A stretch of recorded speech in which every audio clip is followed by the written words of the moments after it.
Hi everybody, my name is Sandy Boucher and welcome back to the Learning Curve. Things are getting interesting out there. Discussions are happening, but there's still so much confusion. So I'm so thrilled and excited that you have chosen once again to join us here on the show. Now, before I get into the topics for today's episode, I did want to mention once again, thank you so much for the feedback, the comments, and the emails. Please keep sending them. The last episode, we talked about privilege, and I've received so many emails thanking me for sharing that information, and that really gives me a hope as an Indigenous woman. The idea that so many people want to learn about these very important topics. So please, if you have any questions, you can get hold of me at sandy.boucher@shaw.ca. You can message me through the Learning Curve Facebook page, or you can go to my YouTube channel, Sandy Boucher. Once again, before I go on with this episode, I did want to mention that as a result of the privilege episode, I did share the information as promised on the Facebook page. So if you go to the Facebook page, you're going to find the link to Megan Berman's blog post. And she talked about the classroom and used it to explain privilege. And then, of course, there's the link to Peggy McIntosh's amazing work where she talked about white privilege and unpacking the invisible knapsack. So that was last episode. This episode, we have a very serious topic to discuss, and one that I truly hope touches your heart. We're going to talk about missing and murdered Indigenous women and girls, a topic that we need to be discussing and we need to understand. I actually have two amazing guests today. Tamara Bernard is an activist, a researcher, and an artist, and she has a personal connection to this issue. And we also have Leisa Desmoulins from Lakehead University to offer her perspective.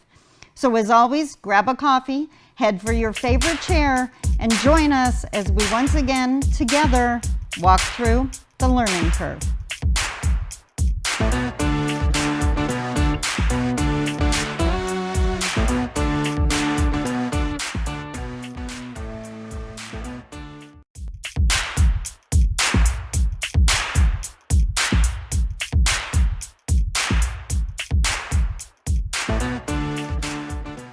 Hi everybody, welcome back to the Learning Curve. My name is Sandy Boucher, and as promised, I have two amazing guests with me here today. So we have Leisa Desmoulins, is that how we pronounce it? Awesome, I got it right this time. And Tamara Bernard, and we're going to be talking about missing and murdered Indigenous women and girls and why it is so important that people understand this topic. Now, before I start talking to the two of you, I did want to say, especially to you, Tamara, that this is such an important topic. And we have the challenge of a half-an-hour TV show. And I know just everything about my teaching says, you know, when we start talking about this, we should be able to discuss it in full. And I want to apologize to everyone that's affected by this topic, just understanding the restraints of a TV show. So I really wanted to put that out there. So to start off here, let's start off with something easy, because this is a heavy topic. So you're not from Thunder Bay? You're not from Thunder Bay. Where are you from? I'm from Gull Bay First Nation. Oh, awesome. And you drove in, you don't live in Thunder Bay? No, I live in Nipawin right now. Awesome. Yes. So thank you so much for making the trip. That's amazing. It's a gorgeous day for it. So it is. Thank God it for is. that. So, and Leisa, are you born and raised Thunder Bay? Are you from here? I'm from Kitchener-Waterloo originally. Oh, wow. And you came up north. I did. My husband is from Big Tigonish Nabeg, Pick River First Nation. Yep. And we moved up here when we had our third child. Oh, that's awesome. And you're loving it and you're going to stay and awesome. Okay. So missing and murdered Indigenous women and girls. I know this is a topic that is so close to your heart, Tamara. So I'm just going to turn this over to you now. I'm not going to put words into your mouth.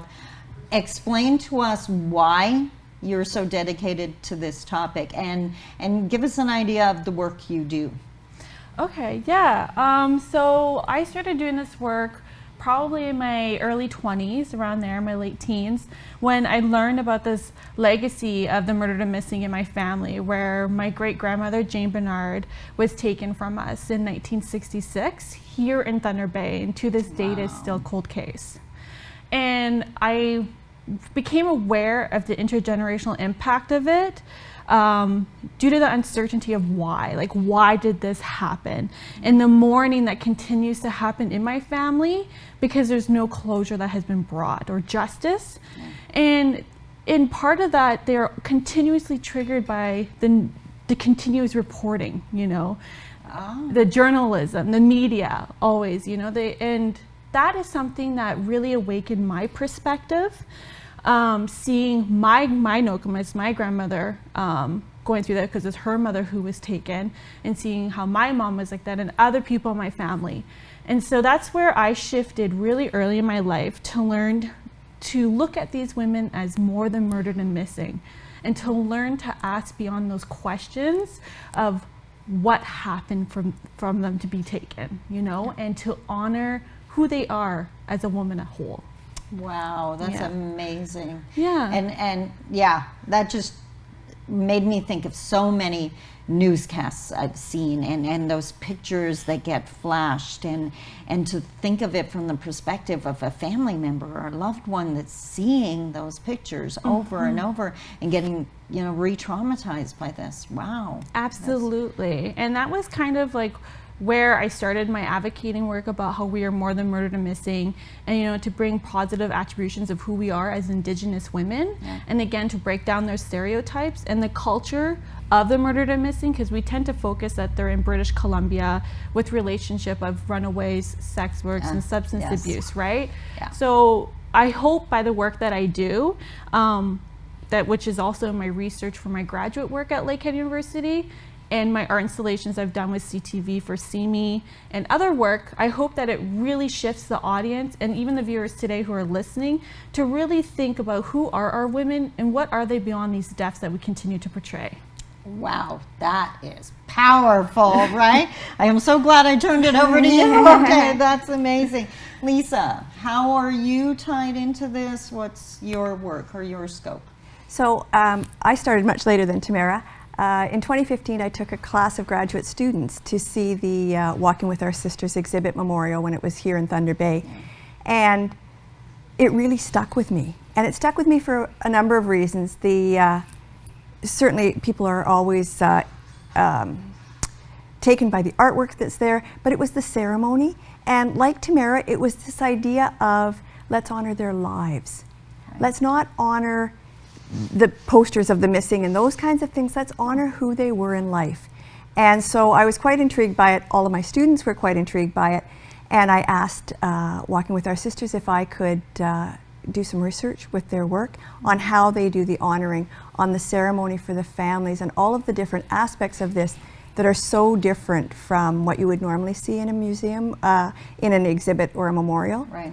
Yeah. And the memorial is so unique in that often we're looking at people who have, who are remembering from the past, and yet missing and murdered Indigenous women is a problem that's ongoing. Mm-hmm. And I think that that is what's so important. They support the families through these kinds of re-traumatization that happens because as the exhibit travels. So much good work coming out of it to help with healing and with making people more aware of the issues of missing and murdered Indigenous women and girls. Okay. I'm going to ask you a topic, and forgive me for asking it, but often I ask questions that I know the audience may be wondering about, especially if they're non-Indigenous.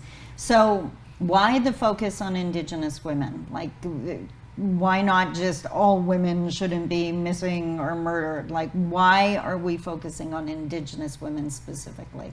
Tamara's smiling at me. I know she's going to kill me. Are you kidding? No. No, that's a really great question, and I'm honestly asked that on a regular basis, especially in the work that I do. Like I shared, I'm continuously speaking in public art installations. You know, a lot of people go the why question. Yep. Why not we just focus on all of them, that all women lives matter. Yeah. Exactly. And I absolutely get it, and all lives do matter, but the matter of the fact is that Indigenous women are targeted at higher volumes of interacting with violence. And when I say violence, I'm talking about the physical, verbal, and as well, I say literal as well in text. Like I said, media, what is written about them, the portrayals. But in overall essence, Indigenous women are 4 times more likely to encounter violence and to have death as a result due to violence compared to non-Indigenous populations. And so that is why there is a greater focus on Indigenous women, because we have such a smaller demographic in Canada, but yet a higher representation of interacting with violence and as a result of death due to violence, right? Wow, totally disproportionate. And it's dismissed, as you touched on earlier, right? It's just, it was her life's victim blaming, like you wouldn't believe that it's just, no, she just ran away or whatever. And that just drives me insane. Like the stereotypes just like feed into this, right? Absolutely. And so that's kind of, again, why I do the work I do, because for instance, my great grandmother's case, Jane Bernard, it's actually a double homicide with Doreen Hardy as well was taken with her. And again, it was swept under the carpet. They were picked up from Cumberland Street. They portrayed them as sex workers in the newspapers, again, to create that pointing the finger of blame back at them, like they shouldn't have been at that time and place. But the reality is they weren't sex workers, they weren't runaways. It was very common to come in the city to get substance of livelihood from Gull Bay, right? Yes. And so sharing this, that was what really ignited the work that I do to break down that culture of what we believe is murdered and missing and what they represent. Because I feel like when we share the more aspects of these personal stories of women who don't fit that culture, it kind of shifts the audience and viewers to go, oh, really? Like, I didn't realize that. And even when I share that this is a case that's close to home here in Thunder Bay, that's still a cold case, they're like, what? They're still kind of taken off guard because they think, I thought this was mostly in British Columbia with cases related to Robert Pickton, and so that's why I think it's important to really have those conversations to break down those barriers of culture that's created and shadowed upon these women. Exactly. And even in the cases where the woman was a sex worker, I mean, I can remember back when my kids were young and money was incredibly tight, and I would have done anything to feed my kids. Bottom line, just putting it out there. And we look down on these people for the poverty that they live in. I mean, that is their reality, right? And that doesn't earn them a death sentence, or it shouldn't, right? No, and so often that's just what we're going to dismiss them as, or assume they all are, like you were saying, right? Especially when you think about in the last when Cindy Gledu case that happened, in Ottawa, I believe, and where she was a sex worker who she consent for those interactions to happen with exchange of capital gain, but did not consent to be murdered. And again, and the relationship of poverty with sex work, again, that's another culture that's created towards these women who are in that profession. Not all of them are in poverty. Some of them do choose this as a lifestyle choice because it's something that they enjoy doing, just like how we may enjoy going every day to do our advocating work or being a professor or being a lawyer, right? So those other things, those are other great conversations to have one day. Exactly. And it's not all the same. It's not, there's always this temptation to, it's always the same thing over and over, and it's not. As you said at the beginning, individual lives, individual women, and women who had lives before this tragic end or before they went missing, right? I love that. That's going to resonate with me for a long time, so thank you for that. So we are going to break for a commercial now, but we're going to come back and continue this very important discussion, so stay tuned.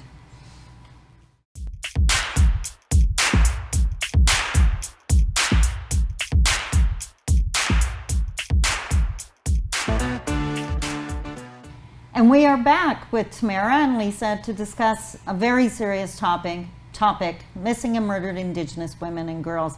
And during the break, we were talking about something that I really want to talk about. So we've already identified that it's disproportionate, right, compared to the size of the population, but it's underreported, right? So this problem, we don't even know how bad this is, or do we?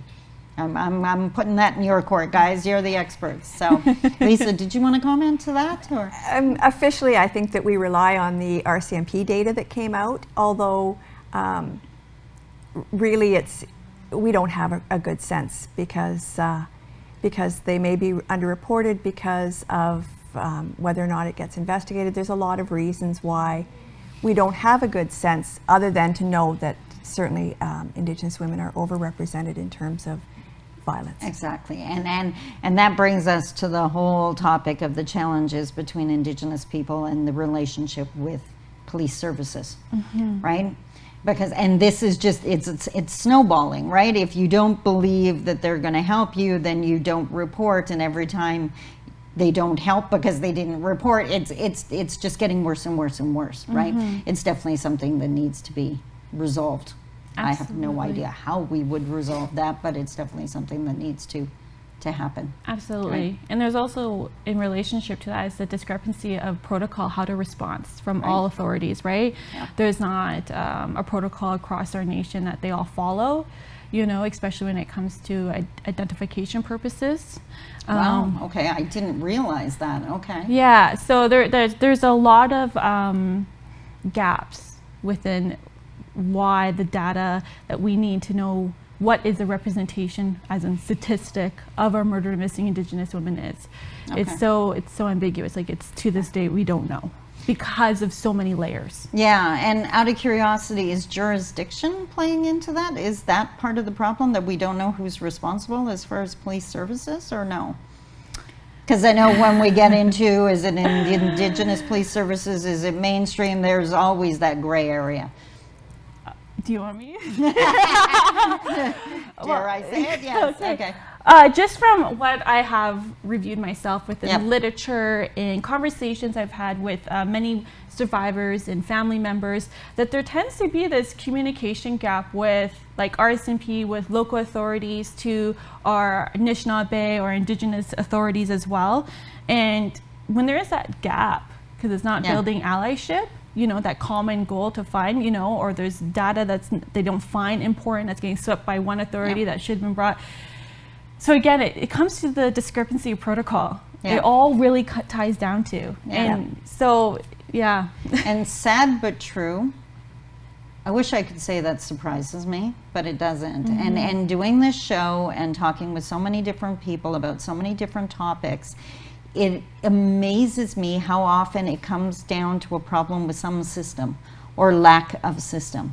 That either the system is restricting and you can't do what obviously needs to be done, or it's adding to the problem because of the failure in protocol or whatever, right? So often. And I have one good example, because, you know, so much of what we talk about, there aren't good examples. And I know that I did some work with Thunder Bay Indigenous Friendship Center, their new name, and the police, and they did develop a protocol so that police could contact them with the permission of people in situations where there was domestic violence, and there's a possibility that things could escalate, but there aren't charges being laid. So there are some good examples of where community is working together to make things more responsive to families, and particularly to women who could be in bad situations. We need so many more of those, right? We do. We need, I would love to have a list of those good stories instead of trying to cling to find them. So I'm action oriented. You know me very well. I'm the entrepreneur. I'm always next step. What do we do? So you two are so dedicated to this cause, and we thank you for that. What are you hoping happens? If you could wave that magic wand, what needs to happen, or what are you working towards? For myself, I can speak as somebody who's personally affected by this. You know, the next step, and as we already touched upon, the many, many layers to find the statistics and the knowledge that needs to be built, and capacity for awareness and representation as data.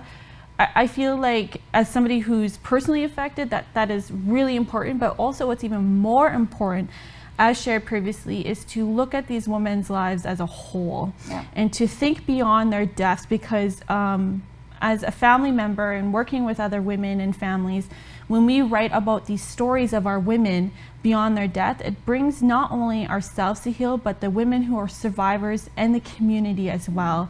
And it almost brings an essence of reclaiming the representation of our women, right?